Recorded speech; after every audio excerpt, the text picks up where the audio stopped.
نحمدہ و نصلی علی رسولہ الکریم اما بعد فاعوذ باللہ السمیع العلیم من الشیطان الرجیم بسم اللہ الرحمن الرحیم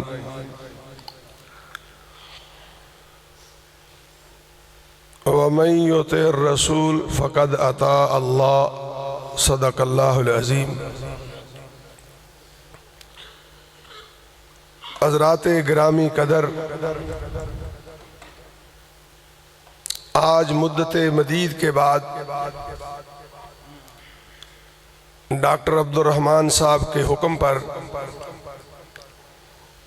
اللہ کی توفیق سے حاضری کا موقع میسر آیا ہے۔ میں آپ کے اور آپ کے علماء کے درمیان زیادہ دیر رکاوٹ نہیں بننا چاہتا۔ میری درد دل سے دعا ہے کہ آپ حضرات جتنا وقت بھی اس مسجد میں گزاریں، اللہ رب العزت اس کے بدلے آپ پہ رحمتیں فرما دے۔ اور آج کا یہ جلسہ، آج کا یہ پروگرام، آج کی یہ مجلس میرے لیے اور آپ کے لیے آخرت کا خزانہ اور آخرت کا اللہ تعالیٰ نجات کا سبب بنا دے۔ میں انتہائی مختصر ایک عرض کر کے اجازت چاہوں گا۔ اس بات کو آپ اچھی طرح یاد رکھ لیں، قیامت کے دن عرش والے کی عدالت سے اس روئے زمین پہ آدم سے لے کر آخری انسان تک جو بھی آئے گا، وہ قیامت والے دن اللہ کی رحمت کے بغیر جنت میں نہیں جا سکتا ہے۔ آقا علیہ الصلوۃ والسلام نے فرمایا، قیامت کے دن ایک شخص لایا جائے گا، اس کی عمر، اس کی عبادت 500 سال کی ہوگی۔ پیش ہوا، سوال و جواب ہوئے، آسمان والے نے پوچھا اس کا کھاتا نکالو، کیا ہے اس کے اندر؟ اس کے رجسٹر، اس کی کتابیں، اس کے نامہ اعمال عبادات سے بھرے ہوئے، نمازوں سے بھرے ہوئے، نیکیوں سے بھرے ہوئے۔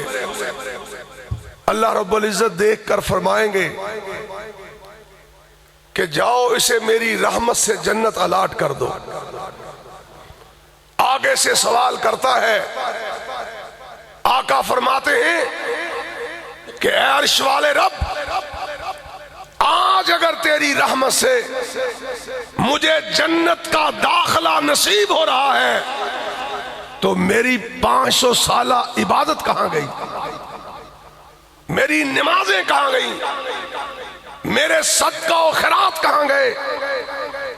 اللہ رب العزت پھر فرمائیں گے کہ جاؤ لے جاؤ اسے میری رحمت سے جنت الاٹ کر دو۔ وہ پھر یہ بات کہے گا، اللہ رب العزت فرمائیں گے کہ ٹھہرو، ترازو لگا ہوا ہے، اس بندے کی ساری زندگی کی نیکیاں ایک پلڑے میں رکھو اور دوسرے پلڑے میں صرف ایک آنکھ نکال کے رکھ دو۔ کائنات کا امام، صاحب وحی، میرا اور تمہارا مرشد، میرا اور تمہارا قائد، میرا اور تمہارا رہبر، میرا اور تمہارا پیشوا، میرا اور تمہارا ہادی، جو عرش والے کے قرآن کے علاوہ اپنی زبان پہ کوئی الفاظ لاتا نہیں تھا، وہ فرماتے ہیں کہ آنکھ والا پلڑا آسمان سے بات کر رہا ہے، وہ اس کی ساری زندگی کی نیکیاں ہوا میں لہرا رہی ہیں اور آنکھ والا پلڑا اپنی جگہ سے ہلا ہی نہیں ہے. تڑپ اٹھا. اللہ فرماتے ہیں اے میرے بندے تو اپنی عبادت پہ نخرے کرتا تھا، یہ تو میری ایک نعمت ہے، اگر باقی نعمتیں رکھ دوں تو پھر تمہیں کیا جواب آئے گا، کیا کرے گا؟ آج کے اس جلسہ میں سب سے پہلے اپنے سینے میں اپنے گریباں میں جھانک کے اور آپ اپنے گریباں میں جھانک کے توجہ میری طرف کریں، عرش والے سے دعا کریں اے اللہ اگر تو اس پرفتن دور میں ہمیں گھروں سے نکال کے اپنے گھر میں لایا ہے تو اللہ پھر ہمیں وہ پلے ڈال دے جو قبر تک تیرے اور میرے کام آئے، ورنہ اس جلسے کا کوئی فائدہ نہیں. تو میں آج آپ کو ایک بات عرض کر کے جو اجازت چاہتا ہوں وہ یہ ہے کہ یاد رکھو اہل حدیث ہو تب بھی، بریلوی ہو تب بھی، دیوبندی ہو تب بھی، کوئی انسان جب اپنے آپ کو مسلمان کہلواتا ہے وہ یہ بات اپنے ذہن میں رکھ لے کہ قیامت والے دن اللہ اس وقت تک رحمت کا دروازہ نہیں کھولے گا جب تک اس کی زندگی محمد کے نقشے کے مطابق نہیں ہوگی صلی اللہ علیہ وسلم. ایک شرط ہے، ایک بنیاد ہے کہ آپ اور میں اپنا سانس بھی مدینے والے کے نقشے پہ لیں. پھر عرش والا قل ان کنتم تحبون اللہ فاتبعونی یحببکم اللہ. عرش والے کا پیمانہ یہ ہے، عرش والے کا معیار یہ ہے کہ جو محمد کے نقشے پہ چلے گا صلی اللہ علیہ وسلم وہی میری رحمت کا حقدار بنے گا، جو اس کے نقشے کو چھوڑ دے گا عرش والا کہتا ہے وہ میری رحمت کا حقدار نہیں بن سکتا ہے. امام ابن حزم سب کو رحمت اللہ علیہ فرماتے ہیں جب بندہ مسلمان مومن مدینے والے کے نقشے کے مطابق زندگی نہیں گزارتا، توجہ کرنا، فرمایا آہستہ آہستہ ایک دن آ جاتا ہے کہ اللہ اس کے دل پہ بھی مہر لگا دیتا ہے، اس کے دماغ پہ بھی مہر لگا دیتا ہے. اور فرمایا پھر کیا ہوتا ہے، اسے کچھ سمجھ نہیں آتی کہ میں نے زندگی کیسے گزارنی. آج مر جانے والی بات ہے، آج پٹ جانے والی بات ہے کہ وہ پاکستان جسے کلمہ طیبہ کے نام پہ لیا گیا اور آج اس پاکستان میں ایک بدماش ریاست مدینہ کے نام پہ 22 کروڑ لوگوں کو گمراہ کر کے منصب اقتدار پہ بیٹھا ہے اور اس کے اقتدار میں اسلام آباد کی سڑکوں پہ اس پاکستان کی بدماشیں اور اس پاکستان کی بدقماش عورتیں نکل کے کہتی ہیں کہ ہمیں عورت مارچ کے اندر اپنے جسم پہ اپنی مرضی کرنے دیجئے. لوگوں سن لو، جب تک اس پاکستان میں ایک مسلمان زندہ ہے، ایک اہل حدیث زندہ ہے، وہ کعبہ کے رب کی قسم تختہ ادار پہ لٹک سکتا ہے، پھانسیوں کو چوم سکتا ہے، اپنے سینوں پہ بم چلوا سکتا ہے، لیکن محمد کے دین کے ہوتے ہوئے کسی شیطان کے بات کو نہیں چلنے دے گا، نہیں چلنے دے گا، نہیں چلنے دے گا انشاءاللہ. میں کہہ رہا تھا کہ وہ محمد صلی اللہ علیہ وسلم جس نے مجھے تجھے جینا سکھایا، مجھے تجھے سونا سکھایا، مجھے تجھے پینا سکھایا، مجھے تجھے رہنا سکھایا، مجھے تجھے مرنا سکھایا، اس محمد کے دین کے ہوتے ہوئے اس ملک کے اندر اس طرح آزادی کے ساتھ یہ کہا جائے کہ رسول بھی سن لے آزادی، اللہ بھی سن لے آزادی۔ کعبہ کے رب کی قسم ہے، سینہ پھٹ گیا ہے، سینہ جینے کا مزہ لٹ گیا ہے کہ اللہ ہمیں طاقت دے دے، ہم ان بغیرتوں کو چوکوں میں لٹکا کے یہ ثابت کریں کہ محمد کے ماننے والے اپنی جانوں کا نذرانہ دے سکتے ہیں مگر محمد کے دین پہ آنچ نہیں آنے دے سکتے۔ اللہ کے فضل سے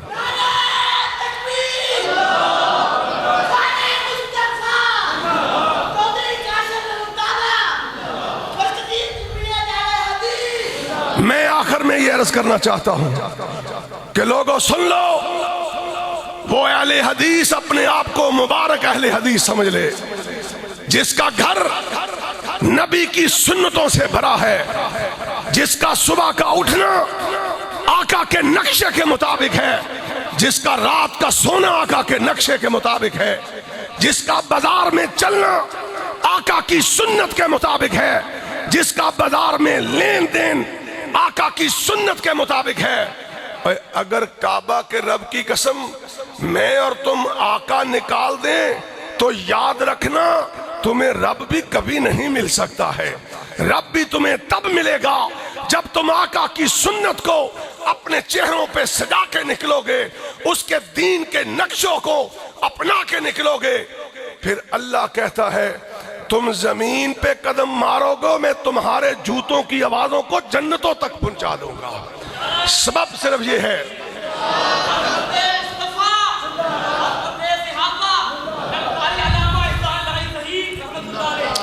حضرت علی سب کہو رضی اللہ تعالی، اللہ اکبر۔ خیبر کا موقع ہے، آقا علیہ الصلوۃ والسلام نے رات فرمایا میں صبح اسے جھنڈا دوں گا جو خیبر فتح کرے گا۔ دن چڑھا، آقا علیہ الصلوۃ والسلام نے علی المرتضیٰ کو بلایا، علی آئے، آپ نے جھنڈا تھمایا اور کیا فرمایا؟ فرمایا علی وہ خیبر ہے، اٹھو اور اس کی طرف لپکو اور جا کے جہاد کرو۔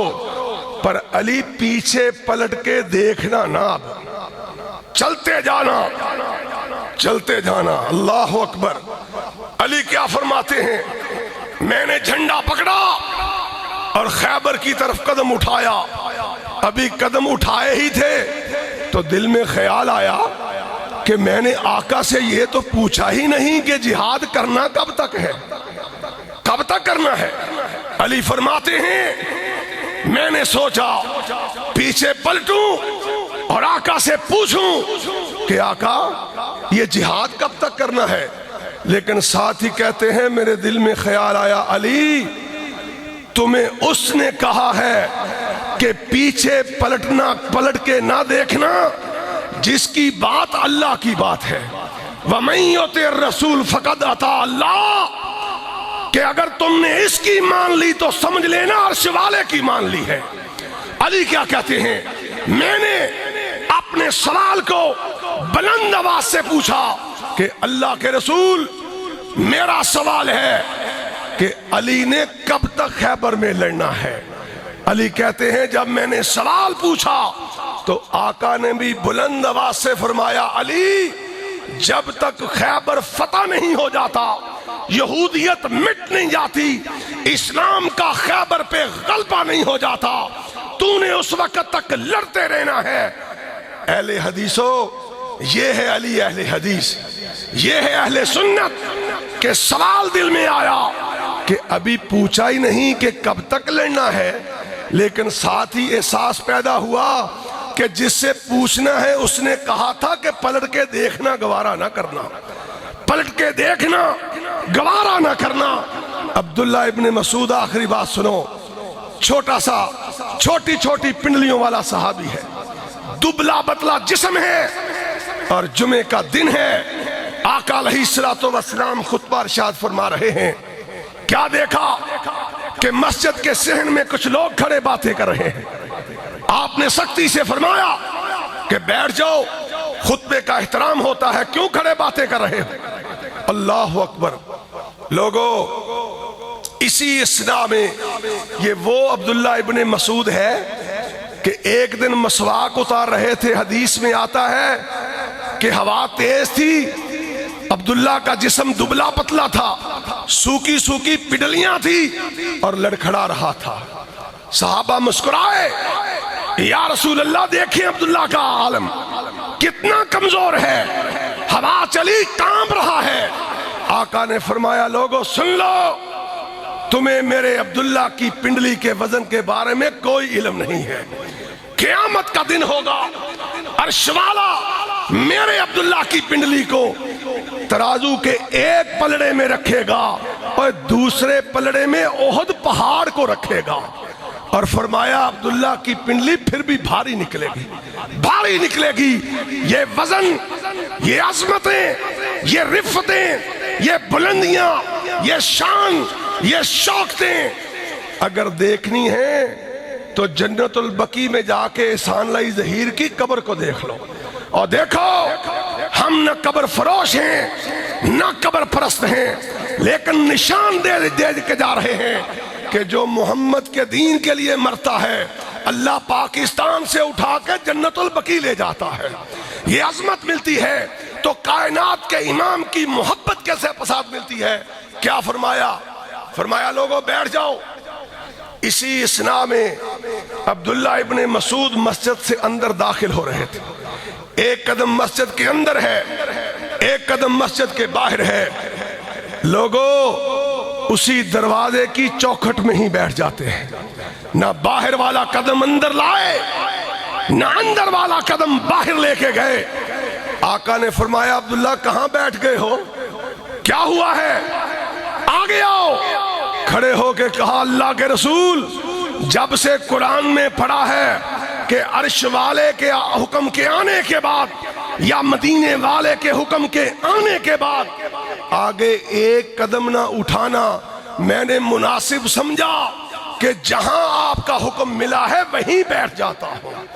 آج اگر میں اور آپ اپنی زندگی کا شعار بنا لیں، اپنی زندگی کا معمول بنا لیں، اپنی زندگی کا ترہ امتیاز بنا لیں کہ جینا ہے تو مدینے والے کی طرح، مرنا ہے مدینے والے کی طرح، جھکنا ہے مدینے والے کی طرح، قیام کرنا ہے مدینے والے کی طرح، سیاست کرنی ہے مدینے والے کی طرح، عبادت کرنی ہے مدینے والے کی طرح، بازار میں نکلنا ہے مدینے والے کی طرح، تجارت کرنی ہے مدینے والے کی طرح، جنگ کرنی ہے مدینے والے کی طرح، تو کعبہ کے رب کی قسم تم اتنا کر لو اللہ جنت تمہاری طرح کر دے گا۔ وآخر دعوانا ان الحمدللہ رب العالمین۔